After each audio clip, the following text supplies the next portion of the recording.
Okay, we're going to discuss Penny's temperament evaluation. So, first thing you need to understand is that it's a spectrum. So the low, medium, and high. Low is not bad and high is not good. That's not how it works. So it's kind of like a sliding scale. So you'll see as we go along.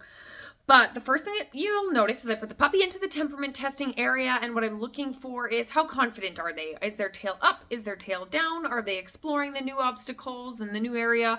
Or are they kind of hiding in the corner waiting to be rescued? And you'll see that for a few moments, her tail is down, but then she's just staring at me. She's like waiting for me to come into the pen.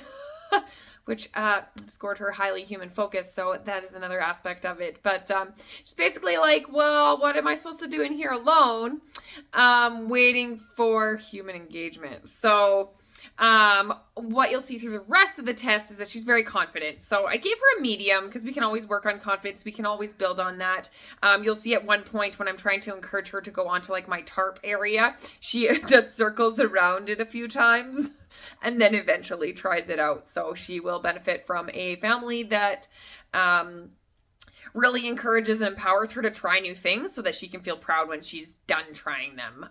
So I do think that she will be happy to try new things, but she might need a little extra push to get her there. Motivation level, workability. How badly do they want to please us and do as we ask? So she was up for anything, specifically if it didn't really have to do with the toys. She was willing to try. So like I said, with the tarp one, she was like, what do you want? What do you want? I do want to do it. And then eventually tried it. And the next is nerve strength and resiliency. So again, we can be building on this. It's their ability to handle stress. And she was right in the middle. Nothing really stressed her out. So she really didn't need to recover from anything. So yeah, I would say that she was like medium to high for sure in there. She really handled stress well. There was nothing that kind of veered her from the course and then, hung us up in the middle of our evaluation. She was happy to keep going. Touch tolerance, Kay. So adorable. She scored a high. She was very tolerant to touch, very tolerant to the massages. Same with the kids. You'll see at some point I have like flip her over into cradle position and she just kind of like melts into my arms and looks into my eyes and is the sweetest thing ever. But yeah, again, on that note, it's not how much they enjoy it, it's how tolerant they are to it. So think vet visits, grooming visits, how tolerant is this puppy going to be to that kind of handling? And often what happens is puppies that are higher touch tolerance, when they're touched inappropriately by kids, maybe their ear gets pulled or their tail gets pulled or whatever, they are more tolerant to those situations. Energy level, she's medium energy, she's happy-go-lucky, she kind of was walking every once in a while and then she'd be running every once in a while, whereas a low energy dog, they do a lot of sitting, they do a lot of walking in the evaluation, and a high energy dog kind of like spins circles and they run the whole time. It's like a really larger than life personality. So she's right in the middle.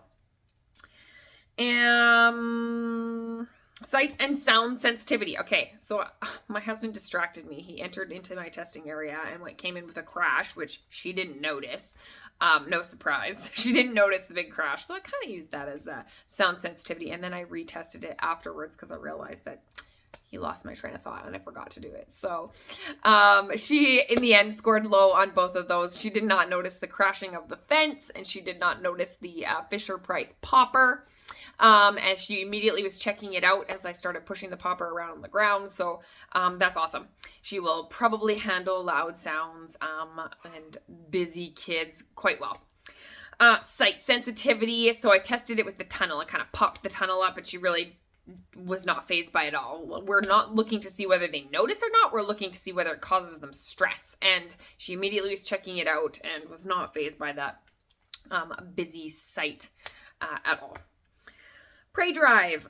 So a medium prey drive. She was happy to play with the toys. It wasn't terribly intense, so I think she's going to be a lot of fun in this regard. Whereas a little fly. A puppy with a low prey drive really doesn't like to play with toys much. They really don't chase much, so that can be good for a home that has really young kids that tend to run a lot through the house.